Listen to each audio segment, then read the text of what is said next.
من عاشق ماجراجویی هستم. یک روز هانی به خانه پدر بزرگش رفت. پدر بزرگش داستانهای زیادی داشت. اما امروز هانی خودش میخواست ماجراجویی کند. او به زیرزمین رفت. زیرزمین پر از چیزهای قدیمی بود. وای نگاه کنید به این همه چیز. یک جعبه زیر میز برق میزد. هانی آن را باز کرد. داخل یک سنگ بود. به ننفش بود و برق میزد. این قلب ستارگان است. من میدانم این سنگ خاص است. او سنگ را محکم نگه داشت. هانی میخواست به این ستاره ها پرواز کند. این سنگ به او کمک میکرد. باید به همه بگویم. او از زیر زمین بیرون دوید. او میدانست از چه کسی کمک بخواهد. هانی 3 دوست صمیمی داشت. پانی یک پاندای خجالتی بود. او عاشق ساختن چیزها بود. پری یک پروانه جادویی بود. او همه چیز را در مورد ستاره ها میدانست. چکو یک روباه پیر بود. او بداخلاق اما باهوش بود. بچه‌ها نگاه کنید چی پیدا کردم. هانی در مورد سنگ به آنها گفت.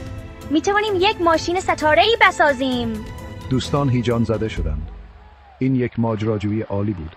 من ماشین رو طراحی میکنم. من بهترین ستاره را پیدا میکنم. من مطمئن میشم که امن است. اول آنها به کریستال های خاص نیاز داشتند. کریستال ها در یک غار بودند. داخل غار تاریک و ترسناک بود. من میترسم. نگران نباش پانی، ما با هم هستیم. غار پر از کریستال های رنگارنگ بود. آنها مثل ستاره ها می درخشیدند. اینها خوب هستند. ساختن ماشین ستاره‌ای کار سختی بود. پانی از ابزارهایش استفاده کرد. او چکش زد و اره کرد. پری کریستال ها را مخلوط کرد. آنها در دستانش می درخشیدند. چکو آنها را تماشا می کرد. مواظب باشید. هانی قلب ستارگان را نگه داشت. او آن را در دستگاه گذاشت. دستگاه شروع به وزوز کرد. آماده پرواز است. دوستان عصبی بودند. آنها ماشین ستاره‌ای را بیرون بردند. وقت اولین آزمایش بود. من سوار میشم. خیلی خوب، شروع میکنیم. الان کلید را میچرخانم. دستگاه پت کرد. لرزید و متوقف شد.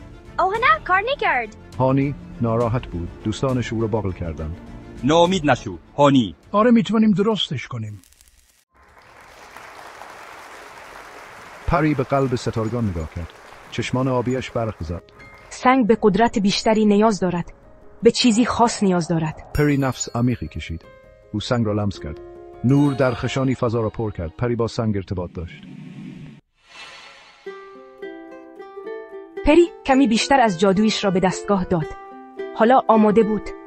هانی دوباره سوار شد. پری کلید را چرخاند. این بار دستگاه با غش شروع به کار کرد.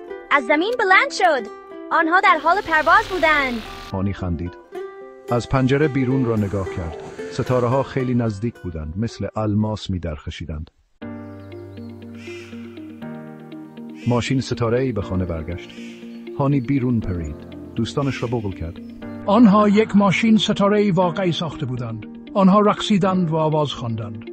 چکو حتی لبخند زد. S. Friends smiling and cheering outdoors. Friends celebrating success with smiles and equally.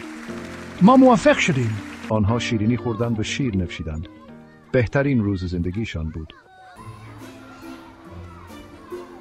هانی آن روز چیز مهمی یاد گرفت. او در مورد قدرت کار گروهی یاد گرفت. او یاد گرفت که مهربانی میتواند هر چیزی را ممکن کند.